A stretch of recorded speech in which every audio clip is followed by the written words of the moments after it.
तेरे जैसे कुत्ते सिर्फ भौंकते हैं, हम शेर हैं, खुलेआम ठोकते हैं। जैसे रावण लंका का राजा था वैसे हमारे भाई का पूरे शहर पे कब्जा आहे. तुम्ही काय बराबरी करता आमची, लोक फेमस झाली आम्हाला बदनाम करता करता. असे एकावर एक वरचढ एक डायलॉग, त्याच्या बॅकग्राऊंडला लावलेलं ढिंचॅक म्युझिक आणि तोंडात गुटखा किंवा सिगरेट. 20-22 वर्षांचा एखादा काडी पैलवान, छपरी पोरगा, एखाद्या इंस्टाग्राम व्हिडिओ आम्ही कधी ना कधी पाहिलेलाच असतो. काडीसारखं पाय, तंग झालेली आणि छोटीशी आपरी पडलेली पॅन्ट, वरची एक दोन बटणं उघडून मागे ढकललेली शर्टाची कॉलर, एका बाजूनं कमी केलेले आणि दुसऱ्या बाजूनं वाढवलेले केस, मानेला झटका देत आणि बोटांनी चुटकी वाजवत सतत कोणाला तरी काहीतरी धमकी देत असल्याचा आव आणत बनवलेले व्हिडिओ तुम्ही नक्कीच पाहिले असतील. कधी कधी तर त्यांच्या व्हिडिओमध्ये आपल्याला चाकू, कोयता, बंदूक अशी शस्त्रही दिसतात. नीट मिशाही न फुटलेल्या या पोरांचे नेमके दुश्मन कोण असतात ते आपल्याला माहिती नसतं. पण यांचे व्हिडिओ पाहून आपलंच काहीतरी चुकलं की काय असं आपल्याला वाटतं आणि मग आपण त्यांना घाबरून किंवा मनातल्या मनात छपरी म्हणून यांचा व्हिडिओ वर ढकलून चुपचाप आपला मोर्चा कॉमेडी रील्सकडे वळवतो. पण मंडळी, तेव्हाही आपल्याला प्रश्न पडतोच की कोण है ये लोग, कहां से आते. पण आपण विषय सोडून देतो. नंतर पुन्हा काही दिवसांनी हीच पोरं आपल्याला परत दिसतात.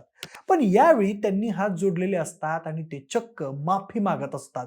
त्यांच्या अशा दहशत निर्माण करणाऱ्या व्हिडिओमुळे त्यांना पोलिसांनी उचललेलं असतं आणि त्यांना नको त्या ठिकाणी नको तितकं मारलेलं असतं. तेव्हा मात्र आपल्याला त्यांची दया येत नाही, कारण आपण त्यांचा अगोदरचा जलवा व्हिडिओ पाहिलेला असतो.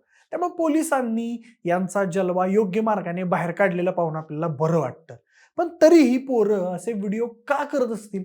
यांचा नेमका दुश्मन कोण असतो आणि पोलीस यांच्यावर कारवाई का करतात? हे सगळं जाणून घेऊयात या व्हिडिओच्या माध्यमातून. नमस्कार, मी प्रथमेश आणि तुम्हाला तर माहिती आपला विषयच भारी. मंडळी, हा काय आजचा विषय नाहीये. भारतात टिकटॉक होतं तेव्हापासूनचा खरं तर हा विषय आहे.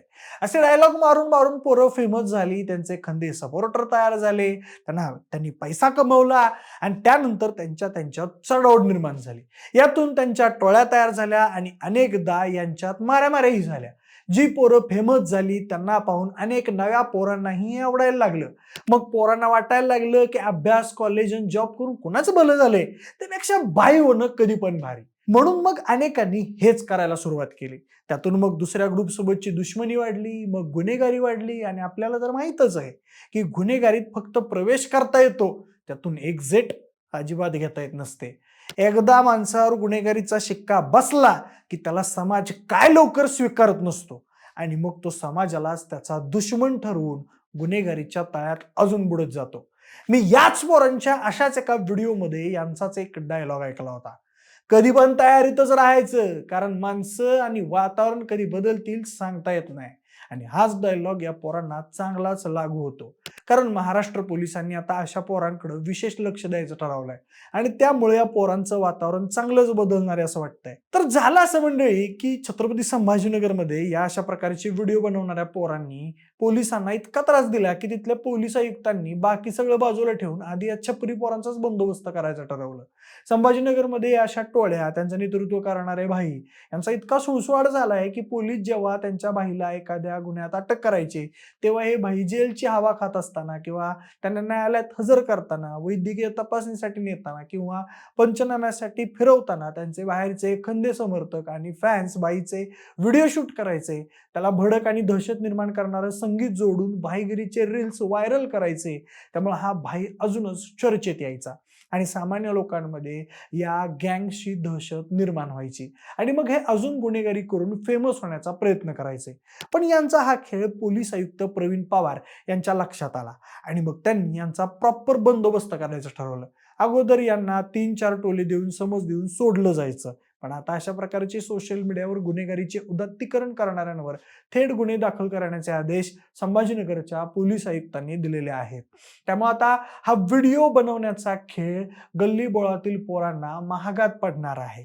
अशा प्रकारचे रील्स बनवणारा आता ज्या गुन्हेगारांचं समर्थन करेल त्या गुन्हेगारावर दाखल असलेल्या मकोका, MPDA, NDPS किंवा गंभीर गुन्ह्यात या रील्स बाजालाच आता थेट सह आरोपी केलं जाणार आहे. सिंडिकेटचा भाग म्हणून त्यांच्यावरही कारवाईचा बडगा उगारला जाणार आहे. परिणामी भाईचं समर्थन करणं आता थेट तुरुंगाचा रस्ता दाखवणारं ठरणार आहे.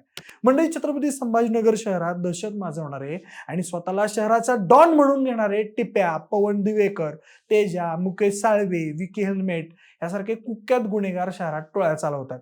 ते जेलच्या आत असताना बाहेर त्यांचे समर्थक आणि पंटर सोशल मीडियावर सक्रिय राहून त्यांची खाती चालवत असल्याचं पोलिसांच्या तपासात समोर आलंय.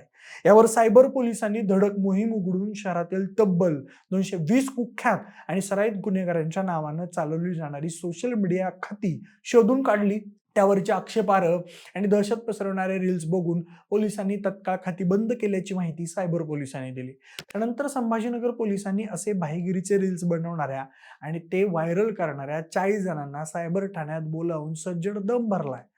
यापुढे गुन्हेगारीचं उदात्तीकरण करणारे व्हिडिओ, घातक शस्त्रांचं प्रदर्शन किंवा धमकावणारे स्टेटस ठेवल्यास कोणतीही गय केली जाणार नाही असा इशारा पोलिसांनी या काडी पैलवानांना दिलाय. इथून पुढे मूळ गुन्हेगारावर जी कलम असतील तीच कलम त्याच्या समर्थनार्थ रील्स बनवणाऱ्यावरही लावून त्याच्यावर गुन्हे दाखल केले जाणार आहेत आणि या कलमांमध्ये तब्बल 10 वर्षांपर्यंतच्या कठोर शिक्षेची तरतूद असलेल्या कलमांचा वापर केला जाणार आहे.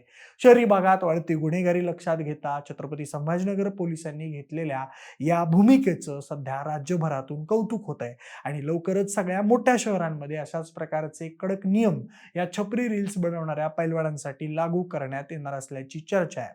पुणे शहरात व्हिडिओ बनवून दहशत पसरवणाऱ्या कोयता गँगसाठीही असेच नियम करण्याचा विचार आता पुणे पोलिसांनी करायला हवा अशी मागणी आता सामान्य जनता करतीये. तर मंडळी, या अशा डिजिटल भाई लोकांबद्दल तुमचं काय म्हणणं आहे? तुम्ही कधी अशा एखाद्या भाईला पोलिसांचा मार खाल्ल्यावर माफी मागताना बघितलंय का? हे मला कमेंट करून नक्की सांगा आणि सोबतच आपल्या विशेषभरीच्या YouTube चॅनलला सबस्क्राईब करायला अजिबात विसरू नका. धन्यवाद.